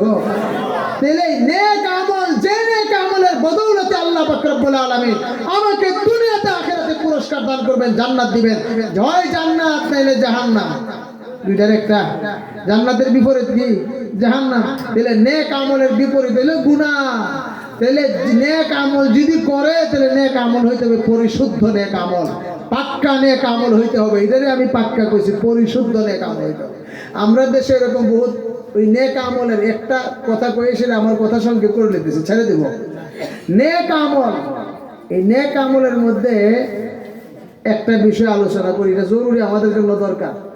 অনেক মানুষ আছে কই, হুজুর কোরআন আল্লাহ তাআলা কইছেন ইন্নাস সালাতা তানহা আনিল ফাহশাই ওয়াল মুনকার। আলোচনা অনেক আছে, আলোচনার একটা চ্যাপ্টার, একটা দিক আপনাদের সামনে উপস্থাপন করছি। অনেক মানুষ এরকম কয়, নিজেই নিজের কথা কয়, অথবা একজন আরেকজনের কথা এসে বলে, কই হুজুর দেখছেন নি মসজিদে একবারে বোঝা যায় আগের কাতারে নামাজটা পড়ে, কপাল ও সেজদার দাগ। কিন্তু হুজুর জানুন, দোকানে গিয়া বইয়েছে ওই বেটা সারাটা দিনে মানুষের ফাল্লাত ওজনে কম দেয়, ব্যবসা করে দিনও 70টা মিছা কথা কয়। এমনিতে কি সাংঘাতিক নামাজি, হ্যাঁ সাংঘাতিক হাজি আর সাংঘাতিক গাজী, কই মিছা কথা কয়। এরপরে ঘুষও খায়, মানুষের ঠগায়, আবার দেখা যায় নামাজি। তাহলে কোরআনে আল্লাহ বলেন ইন্নাস সালাতা তানহা আনিল ফাহশাই ওয়াল মুনকার, যে নিশ্চয়ই নিশ্চয়ই নামাজ অন্যায় অশ্লীল কাজ থেকে নামাজ বিরত রাখে। কি রাখে? আরো জোরে বলেন, কি রাখে? কোন কাম থেকে? ভালো কাম থেকে নামাজ বিরত রাখে না অন্যায় অশ্লীল কাম?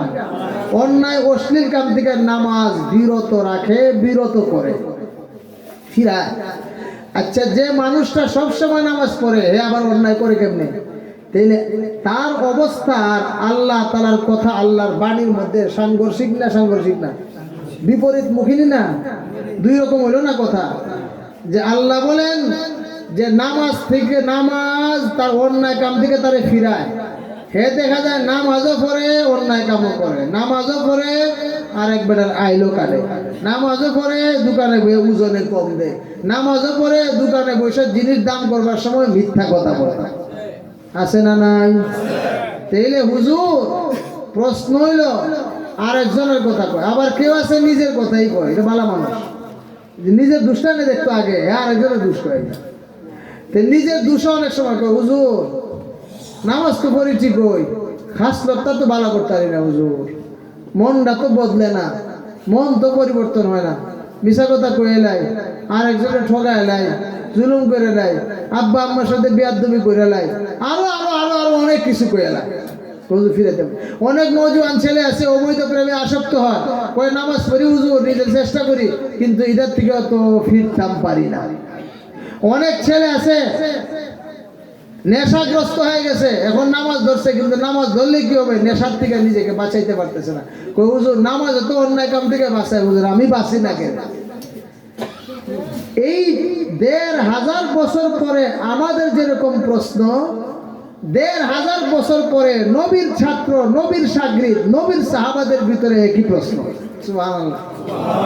এই জন্য হাদিস শরীফে একটা রিওয়ায়াত আছে, সাহাবায়ে কেরামের মাজমার মধ্যে একজন সাহাবী দাঁড়াইয়া হুজুরকে প্রশ্ন করলেন, হুজুর, কোরআনে আল্লাহ পাক রব্বুল আলামিন বলেন কাউলুহু তাআলা ইন্নাস সালাতা তানহা আনিল ফাহশাই ওয়াল মুনকার, নামাজে অন্যায় অশ্লীল কাম থেকে বিরত রাখে। হুজুর, এরপরও আমাদের সমাজে অনেকে আছে যে নামাজে পড়ে অশ্লীল কামও করে, নামাজ তারে অশ্লীল কাম থেকে ফিরায় না।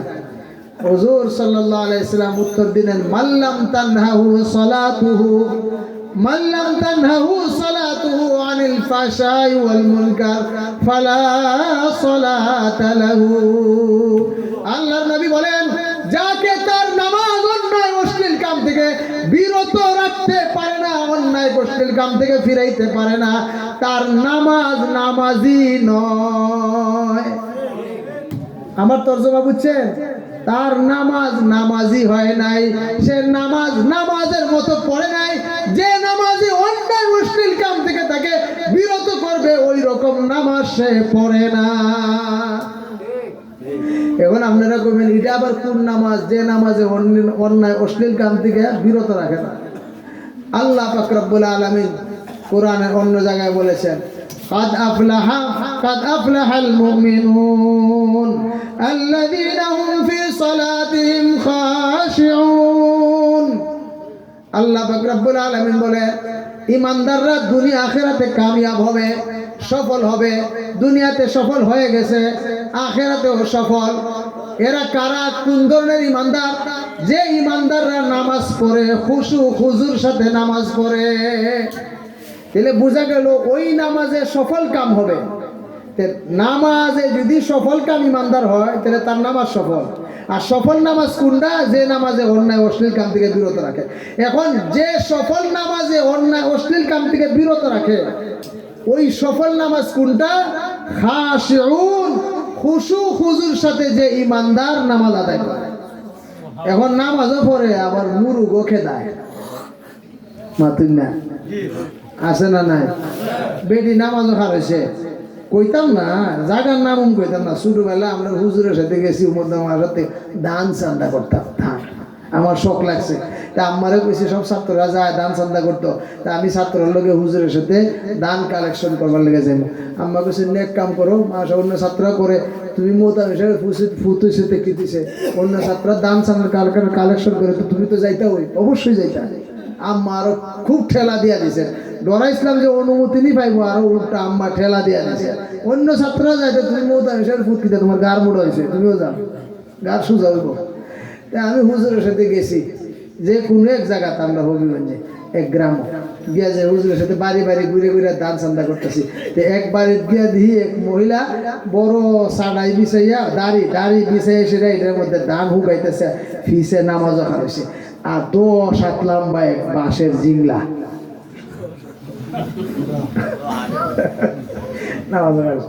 নামাজের মধ্যে যেই খালি আইয়া মুরুগ লাগে জায়গা কবুতর আইয়া দেখছে যে বইতাছে, কি সুন্দর করে বেটি খারাপ থেকে বইয়াছে না, বেটটা লই আসে করে দেখি মুরুগ দেখাইতেছে, ডাকাকে পেটটা ফেলাই দিয়ে আবার নামাজ খাওয়াইছে। এটা কোন নামাজ? হাতে না। এরকম বহু নামাজি আছে, এরকম বহু নামাজি আছে। আমরা দেশে কিছু নামাজি আছে, নামাজ তিন জাতের আছে। কয় জাতের নামাজি আছে? কয় জাতের নামাজি? আরো জোরে কয় জাতের নামাজি? একটা হলো দৈনিক নামাজি, একটা সাপ্তাহিক নামাজি, আর একটা হলো ঈদ নামাজি আর জানাজার নামাজি। কয় জাত নামাজি হয়েছে? 3 জাত। এক জাত নামাজি আছে প্রত্যেক দিন তাকবীরে উলার সাথে, এরা প্রথম দলের 1 নম্বর জামাত। একবারে তাকবীরে উলার সাথে গিয়ে ইমাম সাহেবের পিছনে নামাজ আদায় করে, ইতমিনানের সাথে নামাজের যতগুলি আদব রুকুন আছে সবগুলি যথাযথভাবে পালন করে নামাজ আদায় করে। আর আরেক দল আছে, সারা সপ্তাহ নামাজের কোনো খবর নাই, খালি জুমার নামাজে যায়। জুমার নামাজে গিয়ে সেটা যখন ইমাম সাহেব খুতবা দেয়, তখনও দেখা যায় কথা কইতেছে। ইমাম সাহেব যখন খুতবা দেয়, তখন কথা বলা সাংঘাতিক সওয়াব, বলেন। আবার আমরা দেশে কিছু মানুষ আছে তাই সাংঘাতিক ইমানদার, মসজিদে আরেকজনের কথা কইতেছে, ইমাম সাহেব খুতবা দেয়, হ্যাঁ আবার হি বেটারে কয় বাতুস দু, এই বেটা কয় আমারে আমার কইবে বালা কথা এই ভাষায় কসদু তুই যে একটা বাক্কা মুসলমানরা তুই কথা কস না আরেকজনের কথা দুইজনে মিলাইতে তো লাগাইছ একটু খেমা দেও নে রে বাপ আরেকজন হি বেটা তো আমার সামনে কাতারতে আরেকজন দেখো মাছ যে লাগাইছে এটা আমরা হবিগঞ্জের ভাষা বলে আমরা চিত্র মসজিদে অথচ মাসআলা হলো যখন ইমাম মিম্বরে চড়ে যান তখন কোনো সুন্নত নাই কোনো কথা নাই নামাজের বাইরে যে সমস্ত আচরণ করা নামাজের ভিতরে থেকে যে সমস্ত নামাজের বাইরের আচরণ করা নামাজের ভিতরে নিষেধ খুতবা অবস্থায় এরকম ভাবে সবগুলি নিষেধ মনোযোগ দিয়ে ইমাম সাহেবের চেহারার দিকে তাকায় থেকে খুতবা শুনবে ডানে বামে তাকাইতে পারবে না নড়াচড়া করতে পারবে না আদবের সাথে বৈশা ইমাম সাহেবের চেহারার দিকে তাকায় থেকে খুতবা শুনবে আরবি খুতবা কোনো কিছু না বুঝক হে আরেক নতুন মুফতি দাঁড়ায় গেছে ওই আরবিতে খুতবা দে খুতবা মানেই তো ওয়াজ তো মোল্লা বাংলায় দিতে পারে না যে আরবিতে দুধে তাই না আরেক মুফতি আবার এইরকম ফতুয়া বেরিয়েছে কয় না আরবিতে খুতবা দেওয়ান লাগতো না বাংলায় দিবে বাংলা ভাষা কোন ইবাদত কি বাংলা ভাষায় না আরবি ভাষা জিগায় আজকে আপনারা ওয়াজ আজকে বইছি ছাড়তাম না রাজি আছেন নি আমি আপনারা জিজ্ঞেস করে দেখি যত দোয়া কালাম আছে কোন দোয়া আপনারা বাংলায় পড়েন না আরবি পড়েন ইস্তেগফার যে পড়েন আরবি পড়েন না বাংলা দুরূদ শরীফ এটার বাংলা পড়েন তো দেখি কিতাব দুরূদ শরীফ বাংলা পড়েন দি আল্লাহুম্মা সাল্লি আলা বাংলা অর্থ করেন দি বাংলা পড় বাংলা কেউ দুরূদ শরীফ পড়ে না আরবি পড়ে তো ইবাদত বন্দেগীর মধ্যে সব যদি হয় আরবি তে খুতবা কি তার লাগে বাংলা হইতো খুতবা তো মুস্তাকিল আলাদা ইবাদত আলাদা কি কোরআন শরীফে কিতা দাঁড়ায় দাঁড়ায় ইমাম সাহেব কিতা আলহামদুলিল্লাহি রাব্বিল আলামিন পড়ে না কো সমস্ত প্রশংসা উভয় জাহানের মালিকের জন্য এভাবে যদি কইয়া কেরাত পড়া শুরু করে কিরম হইব হ্যাঁ মাতুন না দিই তাহলে খুতবা আরবি হবে এখন আরবিতে খুতবা হচ্ছে এটা ইবাদত খুতবা শোনা হইলো ওয়াজিব সবের জন্য এখন ইবাদত কথা কইছে আরেকজনে চুপ করা এটার মধ্যে মুফতিরা মাসলা লেখছেন যে তুমি হেরে কইতা যাইও না যে কথা কইছ তুমি যদি কও তুই কথা কইস না তে তুমি আরেক গুনাহগার হইছো বলে তে কিতা করতাম তোমার আঙ্গুল না মুখ টুটো আঙ্গুল দিতে পারো না হ্যাঁ এর দিকে চাই আমরা টুটো আঙ্গুল দিলে কি হয় কথা না বললে কি হয় তুই বুঝে যে না বেটা আমার চুপ থাকবার লেগে গেছে কারণ আমি যদি কথা কই এটা স্বাভাবিক মানুষের নেচার মুফতিরা কত জ্ঞানী কত গভীরে চিন্তা করে যে একজন মানুষের যদি আরেকজনকে কয় যে তুমি চুপ করো তে হি বেটা সব মানুষ এক জাত না যদি যাতে ফাটানো হয় তো তুই কাটারে মাত্র ইমাম সাহেব দেখে না তুই কাটারে আমার চুপ করাইতে তুই কথা আরেকটা বাড়লো এরকমই আমরা মসজিদে কথা কয় মোবাইলে রিংটোন হয়েছে এটা ইমাম সাহেব কইব না মুসল্লি হারাই গেছে তার মাতবর বাইরে বাজারও মাতবরি করে অভ্যাস হয়েছে সব কেন মাতবরি করে অভ্যাস হয়েছে এখন মসজিদের ভিতরে মাতবরি আইসে মসজিদের ভিতরে ইমাম সাহেবই তো কয়ে দিব যে রিংটোন বাজায়েন না এই বেচারা ভুল হইতেই পারে মানুষ সবসময় রিংটোন বন্ধ করে আজকে বন্ধ করছেই না বেটা এখন রিংটোন বাজতে গেছে সালামটা ফিরাই ওই বাপ রে বাপ মোবাইল আমরা ব্যবহার করি না আপনার একলাই যেমন মোবাইল নিয়ে আসুন মসজিদ আসেনি এই যে মসজিদ কথা কইলো সবের কাম করছে না গুনার কাম করছে এই মসজিদের দায়িত্ব কার ইমাম সাহেবের সমস্ত দায়িত্ব কার মসজিদের ভিতরে যখন আমরা ঢুককে সেটা দায়িত্ব কারে দিয়ে দিছি বলেন না ইমাম সাহেবের দায়িত্ব দিয়ে আবার তুমি পণ্ডিতি করো করে ইক্তাদাই তো বিহাজাল ইমাম তো কইলেছে ইমামের ইক্তেদা করছি ইমামের অনুসরণ করছি মসজিদের ভিতরে আমার সরকারি চলবে না আমার চেয়ারম্যানই চলবে না আমার এমপিগিরি চলবে না আমার কোনো কিছু চলবে না মসজিদের ভিতরে চলবে একমাত্র ইমামের সরকারি ইমাম এখন কথা যদি কয় তো সর্বনাশ এই তো বেঙ্গা লাগাই দিল নামাজ নষ্ট করলো না করলো না এখন নামাজ খুশু খুজুর সাথে নামাজ পড়ার জন্য আমাদের আধুনিক কালে আমাদের খুশু খুজু নষ্ট করার একটা বড় অস্ত্র হইল মোবাইল এই জন্য আমাদের খুশু খুজু নামাজের ভিতরে যে একাগ্রতা এটা যেন নষ্ট না হয় প্রত্যেকে নিজে সতর্ক থাকবে আমরা মোবাইলের মধ্যে এমন রিংটোন ব্যবহার করব না যে খোদা না খাস্তা কোনো কারণে আমার ভুলের কারণে মসজিদের ভিতরে যদি সোনা বন্ধুর গান বাজছে উঠে কেমন পরিবেশটা তুমি মোবাইলে রিংটোন দিছো, রিংটোন দেও ভালো কথা, একটা ভালো কথা দেও। আর ভালো কথা দেওয়ার দরকারটাই কি? আমি যে ওয়াজ রিংটোন বানাইলাম, আমি গেলাম বাথরুমে, ওয়াজ বাচ্চা উঠলো, ওয়াজ যে বাচ্চা উঠলো, এসব আনসারি সব কোরআন তেলাওয়াত করতেছে, পাখানার ভিতরে যে কোরআন তেলাওয়াত বাচ্চা উঠলো মোবাইলে, এটা খুব ভালো কাম হয়েছে। এর লেগে কয় এসকো থাকতো, এসকো লিমিটের ভিতরে, এসকো লিমিট ক্রস করলে বেতাল হয়ে যায়। কথা আমার বুঝতে পারছেন? মধু শিফা মিনকুল্লি দা, বেড়া ওয়াজ উনছে, ও সমস্ত রোগের ওষুধ হলো মধু। বেড়া গিয়ে আধা কেজি মধু একটা লেখায় এলেছে, সুরছে আসতো, এখন ধরে গেছে মুল্লারে বেন্দা লইয়া মারতো। কয় কিতা ওয়াজ করো, বুঝছে শুনে ওয়াজ করো, কি দিছে ওয়াজ করে তুই গেলা মধু সব রোগের ওষুধ। ও আদির যে একটা শোনা গেল, আমি তো আজকে মধু খাইয়া দিয়ে আমার শেষ সুরছে আসতো। ইজাত মোল্লা রাখতাম না, কল্লা বাইরে ভেঙে নিব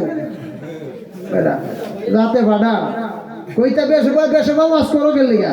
ইমাম সাহেব কয় আমি বেশবা ওয়াজ করছি না, তুমি বেশবা বুঝছো, বুঝুন না করে বুঝুন না।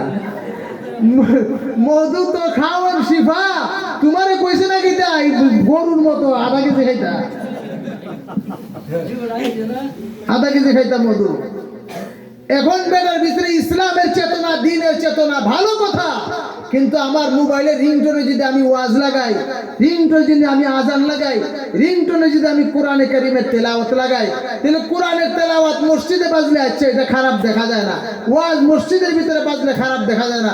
কিন্তু আমি যখন বাথরুমে গেলাম, তখন যদি বাথরুমে আমার ওয়াজ বাজ্যে উঠা, ওয়াজ এই সময় তেলাওয়াত চলছে, আমার কোরআন আজান বাজ্যে উঠলো, পায়খানার ভিতরে আজান বাজ্যে উঠলো, তখন এটার জন্য দায়ী কে? আমি দায়ী। এই দায়ী কেন? আমি বেশি এসকো দেখাইয়া দায়ী। এই জন্য ভাই ও দুস্থ বুজুর্গ, আমরা যারা মোবাইল ব্যবহার করি, না তো আমরা গানের রিংটোন দিব মোবাইলে, না আমার ওয়াজ দেওয়ার দরকার আছে মোবাইলে, না কেরাত দেওয়ার দরকার আছে। আমি সাধারণ আগের যে টেলিফোনের রিংটোন আছে বা স্বাভাবিক রিংটোন মোবাইলের মধ্যে দিয়ে রাখবো। এতে মসজিদে যদি রিংটোন বাই যাওয়া যায় কোনো কারণে, মসজিদের পরিস্থিতি খারাপ হবে না, সবার জন্য খারাপ হবে না, অন্তত পক্ষে নাপাক গান মসজিদের ভিতরে বাজবে না। 2 নম্বর বিষয়, মসজিদের ভিতরে নামাজের খুশুখুশুকে ধরে রাখার জন্য সবচেয়ে বড় প্রতিবন্ধক যে মোবাইল আছে, এই মোবাইলের ব্যাপারে প্রত্যেকে আমরা সতর্ক থাকবো, মসজিদে ঢোকার আগে মোবাইল বন্ধ করব। 3 নম্বর, মসজিদের ভিতরে যদি আমাদের অযাচিতভাবে, অনাকাঙ্ক্ষিতভাবে, কোনো ভুলের কারণে আমার পকেটে মোবাইল বাজে গেছে, এখন আমরা দেশে কিছু মুসল্লি আছে মোবাইল থেকে মাশাআল্লাহ পকেট থেকে মোবাইল বাইর করে বেড়ায়, টিপা টাইপে, এরপরে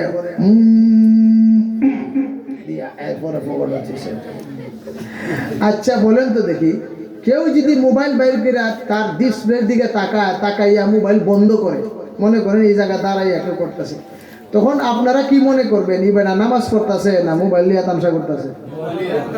আপনারাই করেন, বলেন, আমার কথার উত্তর দেন। এখানে আপনারা বুঝবেন যে সে এমনি এমনি দাঁড়াইয়া কি করতেছে, মোবাইল চালাইতেছে, কারণ তার ঢঙ্গে নমুনায় বোঝা যায় না সে নামাজে আছে, সুতরাং তার নামাজটাকে ধ্বংস করে দিল, নষ্ট করে দিল।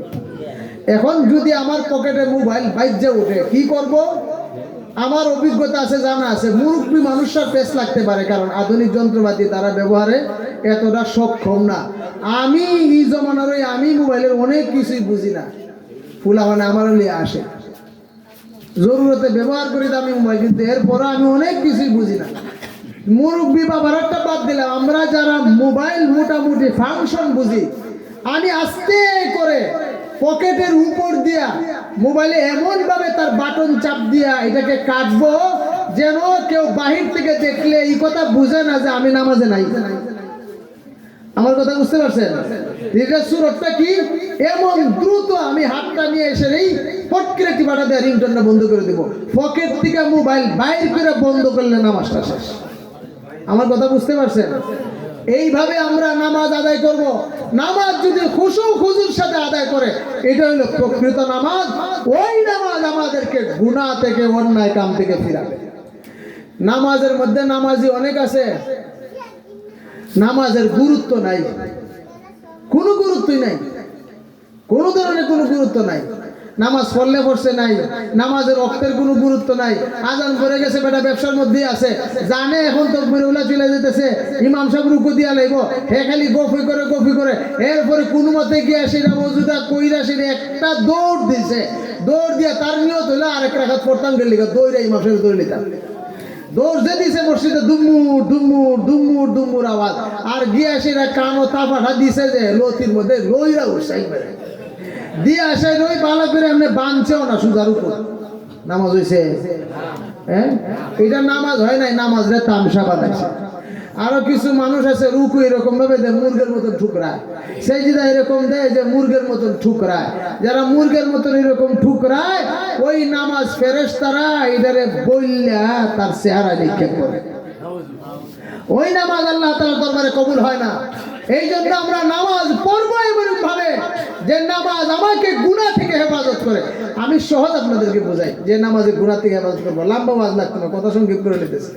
কোন একটা মানুষ যদি এরকম নিয়ত করে যে 5 ওয়াক্ত নামাজ আমি তাকবীর উলার সাথে পড়বো, কথার কথা একজন মানুষ দৃষ্টান্ত সুজা দেয়া লাই, আপনারা কিছু মনে করবেন না, কোন নওজোয়ান ছেলে কোন অবৈধ প্রেমে আসক্ত কোন মেয়ে, এখন সারাক্ষণ মোবাইলে কথা বলে, এখন সে ওয়াদা করছে আল্লাহ তাআলার সাথে ওয়াদাবদ্ধ হয়েছে, আল্লাহ আমি নামাজ পড়বো আর এই নামাজে যেন আমার এই গুনাহ থেকে বাঁচায়। যে নামাজে তার গুনাহ থেকে বাঁচায় ওই নামাজটা কেমনে পড়বে আমি আপনাদেরকে বলি। তখন ওই নওজোয়ান ছেলেকেও এমন নামাজি হইতে হবে, সাহাবাওয়ালা নামাজি, এমন নামাজি হইতে হবে আব্দুল কাদের জিলানীওয়ালা নামাজি, এমন নামাজি হইতে হবে এই জমানায় শেখ দিগলবাগের মতো নামাজি, এই জমানায় মুহাদ্দিসে হবিগঞ্জের মতো নামাজি। ফজরের নামাজের আগেই উঠছে যখন আজান, সুন্দর করে ওযুটা করছে, খুব ভালো করে ওযু করছে, ওযু টযু কইরা একবারে সবের আগে গিয়ে মসজিদে হাজির হইছে, তার নিয়ত হইল তাকবীরে উলা। এখন না জানি দেরি করলে তাকবীরে উলাটা পায় না, এটা তার ভিতরে একটা পেরেশানি। এই জন্য আজান হওয়ার সাথে সাথে ওযুর পরে মসজিদের দিকে হাঁটা, মসজিদে গিয়ে সেটা বৈশা সুন্নত নামাজ পড়া, এরপরে তাসবিহ বসে গেছে, কারণ সে নিয়ত করছে আমি 5 ওয়াক্ত নামাজ তাকবীরে উলার সাথে পড়ব। এটা হলো কাদ আফলাহাল মুমিনুন আল্লাযীনা হুম ফি সালাতিহিম খাশিউন, সুবহানাল্লাহ বলে। খুশু খুজুর সাথে নামাজ, মুফাসসিরিনে কেরাম বলেন তাকবীরে উলার সাথে নামাজ। এখন তাকবীরে উলার সাথে নামাজ পড়ার যে নিয়ত করে এর কিন্তু বাজারে দোকানে কেউ সাথে বইয়া গপ করবার টাইম নেই, কারণ আমার আগে আগে মসজিদে যেতে হবে। এখন পড়ছে জোহরের নামাজ, ফজরের নামাজ, এরপরে কিছু কাম কারবার আছে, এরপরে এরকম ভাবে জোহরের নামাজের ওয়াক্ত হয়েছে, জোহরের নামাজ এরকম পাক্কা নিয়তের সাথে পাক্কা প্রস্তুতি করে, এরপরে আসরের নামাজ, এরকম ভাবে মাগরিবের নামাজ। বলেন তো দেখি এই 5 ওয়াক্ত নামাজ যদি তার ভিতরে ধ্যানে মগজে ঢুকে যায় প্রস্তুতির সাথে, তাহলে এর গুনাহ করবার সময় কই? আমারে বলেন গুনাহ করবার সময় কই? আসর থেকে মাগরিব কতক্ষণ, আসর নামাজ যখন পড়ছে এরপরে আবার দুনিয়াবি কাজ আছে না, দোকান আছে না, কোনো মতে দুনিয়াবি কামটাম সেটা আবার যখন মসজিদে চলে যায়, ওই রকম 5 ওয়াক্ত নামাজ তাকবীরে উলার সাথে পড়ার যদি কেউ নিয়ত করে, আযম করে, দিলের ভিতরে পাক্কা ইরাদা করে এবং বাস্তবে পরিণত করে, আল্লাহ পাক রব্বুল আলামিন ওই নামাজের বদৌলতে তাকে আল্লাহ তাআলা গুনাহ থেকে হেফাজত করবে। কথা আমার শেষের দিকে, 5 মিনিটের ভিতরে কথা শেষ করছি, অনেক লম্বা হয়ে গেছে অনাকাঙ্ক্ষিত ভাবে, আপনাদের মনোযোগেই আমার সর্বনাশ করছে, কথা লম্বা হয়েছে। এখন আমি কথা গুছাই নিচ্ছি। আল্লাহ পাক রব্বুল আলামিন বলেন এইরকম পাক্কা ঈমান আর পাক্কা নেক আমলের বদৌলতে আল্লাহ পাক রব্বুল আলামিন দুনিয়াতে একটা নেক হায়াত দিবেন আর আখিরাতে জান্নাত দিবেন। দুনিয়ার নেক হায়াত আমরা মনে করি উঁচা বিল্ডিং, বড় দোকান, বড় বহুত কিছু, টাকা পয়সা, সুখের জিন্দগি, অসুখ বিসুখ না হওয়া, ছেলে মেয়ে প্রতিষ্ঠিত হয়, সব কিছু হলো হায়াতে তয়্যিবা মানে পাক জিন্দগি, সুখের জিন্দগি। আল্লাহ পাক রব্বুল আলামিন বলেন না না, ঈমান আর আমলের মেহনত করতে করতে আমি আল্লাহ পাক রব্বুল আলামিন তার রূহকে এমন শক্তিশালী বানায় দিব, তার আত্মাকে এমন শক্তিশালী বানায় দিব, আধ্যাত্মিক জগতে, আত্মার জগতে এমন উচ্চ শিখরে আমি আল্লাহ পাক রব্বুল আলামিন পৌঁছে দিব যে আমারই গোলাম, আমারই বান্দা তার হায়াতে জিন্দেগিতে 24 ঘন্টার ভিতরে একটা সেকেন্ডে সে আল্লাহর নাফরমানি করে না। সুবহানাল্লাহ বলেন। আল্লাহ রেজামন্দির খেলাফ, আল্লাহর সন্তুষ্টির খেলাফ 1 সেকেন্ডের জন্য আল্লাহর বান্দা আল্লাহর অসন্তুষ্টির কোনো কাম করে না। এটার এই জায়গায় আমি একটা দৃষ্টান্ত দেই। আল্লামা রশিদ আহমদ গঙ্গুহি রহমতুল্লাহ আলাইহি বলেন, আল্লামা রশিদ আহমদ গঙ্গুহি রহমতুল্লাহ, আমার পিসা বলেন হাটহাজারী হুজুর, হাটহাজারী হুজুর পিসা বলেন আওলাদে রাসূল সৈয়দ হুসাইন আহমদ মাদানী, ওনার পিসা হইলেন রশিদ আহমদ গঙ্গুহি। চিশতিয়া, কাদরিয়া, নকশবন্দিয়া, সাহরওয়ার্দিয়া তাসাউফের এই 4 তরিকার পীর ছিলেন এবং আমাদের উপমহাদেশের সবচেয়ে বড় আলেম ছিলেন রশিদ আহমদ গঙ্গুহি রহমতুল্লাহ আলাইহি। আমরা যে হাদিস পড়ি, হাদিসের যত সনদ রশিদ আহমদ গঙ্গুহি না হয়ে আমরা হাদিসের সনদ যায় না। হাদিসের সনদেও তরিকতের সনদ রশিদ আহমদ গঙ্গুহি। তো রশিদ আহমদ গঙ্গুহি রহমতুল্লাহ আলাইহি উনি একটা কথা বলতেন, কথাটা আপনারা কাছে খুব স্বাভাবিক লাগবে, যারা আলেম আছে শরীর যারা দিয়ে উঠবো। উনি বলতেন শরীয়ত মেরি তবিয়ত বান গই, আল্লাহ শরীয়তের যতগুলি বিধান আছে, নবীর সুন্নত আছে, এটা সব আমার জীবনের স্বভাবে পরিণত হয়েছে। এটার নাম হলো হায়াতে তাইয়্যিবা, পাক পবিত্র জিন্দেগি। যে আল্লাহ পাক পবিত্র জিন্দেগি দেন, এই মানুষটা জীবনে কোনো সময় আল্লাহর নাফরমানি হয় এই ভয়ে সব সময় থাকে। কেমনে জানে আল্লাহর নাফরমানি হয়? শায়েস্তাগঞ্জের চৌধুরী সাহেব, চৌধুরী ফার্ম চিনেননি? ওহিদুজ্জামান চৌধুরী সাহেব, কেউ কেউ চিনেন, ওই যে চৌধুরী ফার্ম। ওহিদুজ্জামান চৌধুরী সাহেব তবলিগের আমির ছিলেন। আমার বাবা ওনার কথা বলে অনেক সময় কাঁদতেন। আমি একাধিকবার আমার বাবার কাছে শুনছি যে কত বড় হালাল ব্যবসায়ী ছিলেন, কেমন নেককার ছিলেন। উনি যে চৌধুরী পাম্পের মধ্যে যে তেল আসে, ট্রাকে যে তেল দিয়ে দেয়, তেল যে দেয় এটার মধ্যে ভাউচার আছে, এত বেরেল তেল, এত বেরেল তেল, এত লিটার তেল কোম্পানির থেকে উনার ওই ড্রামের ভিতরে মাটির তলে যে বড় ড্রাম থাকে হাউস, এটার মধ্যে ঢুকায় দেয়। তো উনি যে আবার তেল বিক্রি করেন, এটার একটা হিসাব আছে যে ট্রাকে আমার এত বেরেল তেল হয়েছে, এত বেরেল তেল বিক্রি করছি। বিক্রি করার পরে হাউসের নিচে দেখা যায় 1 লিটার, 2 লিটার, 3 লিটার, 5 লিটার তেল পাওয়া যায় অবশিষ্ট। এটার জন্য পেরেশান হইয়া আব্বাজি রহমতুল্লাহ আলাইহির কাছে মাসলা জিগাইলেন, হুজুর আমি তো বড় পেরেশান, আমি কেমনে একটা ফুটা তেল আমি কেমনে বিক্রি করবো হারাম? এই হারাম খেয়ে বললে তো আমি ব্যবসা দিছি না। আমার কোম্পানি দিছে, আমি এত বেরেল তেল কিনছি, এখন আমি যে বিক্রি করছি এটার হিসাবের সাথে মিলে গেছে। আমার তেল আসছে, বিক্রি করছি, দুটোটা আমার হিসাবে মিলছে। এরপরে আমার ট্যাঙ্কির তেল পাওয়া যায় কেন? হুজুর এই তেল তো আমার জন্য হালাল হইতো না, এখন আমি কিতা করতাম? মাসলা জিজ্ঞেস আব্বাই কথা বলে কানতেন যে কিরকম হালাল ব্যবসায়ী, কিরকম তাকওয়া কিরকম ছিল, আল্লাহর ভয় কিরকম ছিল, ওই রকম জিন্দেগি যদি হয় তাহলে এটা হায়াতে তাইয়্যিবা। সংক্ষেপে বলি, হিন্দুস্তানের আম্বালার একজন বড় বুজুর্গ ছিলেন, নাম ছিল ওনার নাম শাহদৌলা। ওনার এলাকা আম্বালা শহরে আইছে বন্যা, বান ভাঙ্গে গেছে আর বন্যা ভিতরে ঢুকতেছে, এমন ভাবে পানি ঢুকতেছে, পানি আর থামানি যায় না। মানুষে এখন চিন্তা করছে যে বুজুর্গের কাছে যায়, উনি আল্লাহ তাআলার ওলি, মুস্তাজাবুদ দাওয়াত, দোয়া করলে কবুল। আলেমরা কইছে কোনো কাম হইতো না, বস্তা উস্তা দিয়া, পুলিশ দিয়া, ডিসি দিয়া, প্রশাসন দিয়া কাম হবে না, সরকারি আমলা দিয়া কাম হবে না, যে বন্যা ঢুকতেছে মাটি কাটতে কাম হইতো না, এটা আল্লাহর কাছে না যাচ্ছে পানা চাইতে বলে কারে দিয়া? আমরা দোয়া আল্লাহ কবুল করতো, সব গুনাহগারের দোয়া। মুস্তাজাবুদ দাওয়াত আছেন একজন শাহদৌলা বুজুর্গ, ওনার কাছে যাও। ওনার কাছে আইসে, উনি মুরাকাবায় বয়া, হুজুর আপনি মুরাকাবার তসবিলে বই থাকলে হইতো না, আমরা এলাকা ডুবে যেতেছে, আপনি আইন। আমি গিয়া কিতা করতাম? এটা আমার কাম। বলে না, আপনার কাম না, আপনি খালি গিয়ে আল্লাহর কাছে দোয়া করবেন যাতে আল্লাহ বন্যার পানিটা সরাই দেয়, আমরা আর কোনো উপায় নাই। শাহদৌলা অনেক কইয়া উনারে রাজি করছে, কিতাবে আছে ঘটনা। উনি গেছেন, যেখানে দিয়ে পানি ঢুকতেছে বান্ধ, মানুষ তো কুদাল টুদাল লইয়া এরপরে মাটি উঠি বস্তাত বইরে বইরে বান্ধে দিতেছে, কিন্তু কাম হয় না। জাল্লাবাদের বান্ধে বাঁধছে, হ্যাঁ কাম হয় না, ইটা কাম হইতো না। বান ছুটলে তোমার ডিসি আর এসপি আর মা বালুর বস্তা আর চেয়ারম্যান মেম্বার সব দিয়ে কাম হইতো না, সব ঢুকতেছে পানি। এখন উনি করছেন কিতা? কাছে গিয়া বেডান্তের কাছ থেকে কুদাল লইয়া বান কাটা শুরু করছে। হারবারটা কিরম হয়েছে? উনারে আনছেন, উনি দোয়া করবেন আল্লাহর কাছে যাতে বান পানি যাতে না ঢুকে, আল্লাহ কোনো ব্যবস্থা করতে পদ্ধতি ফায়সালা।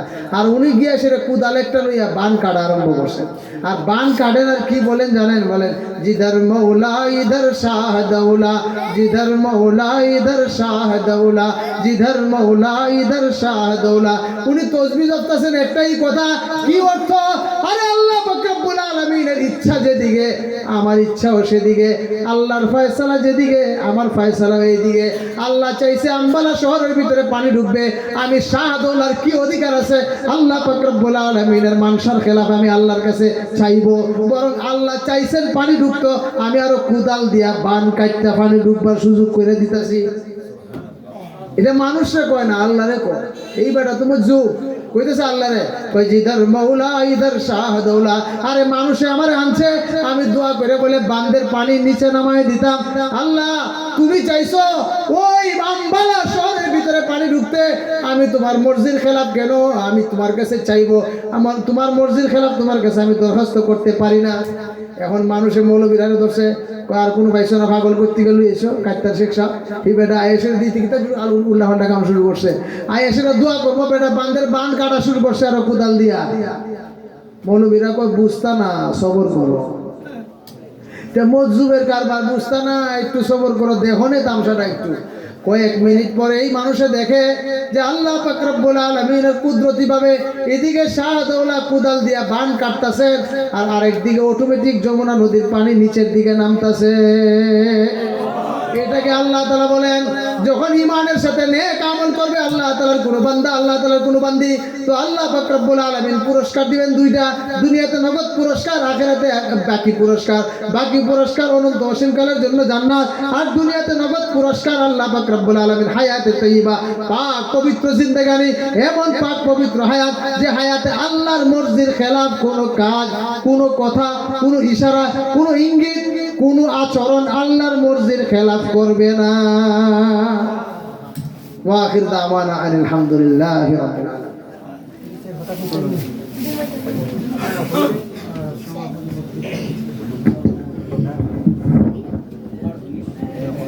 আলহামদুলিল্লাহ।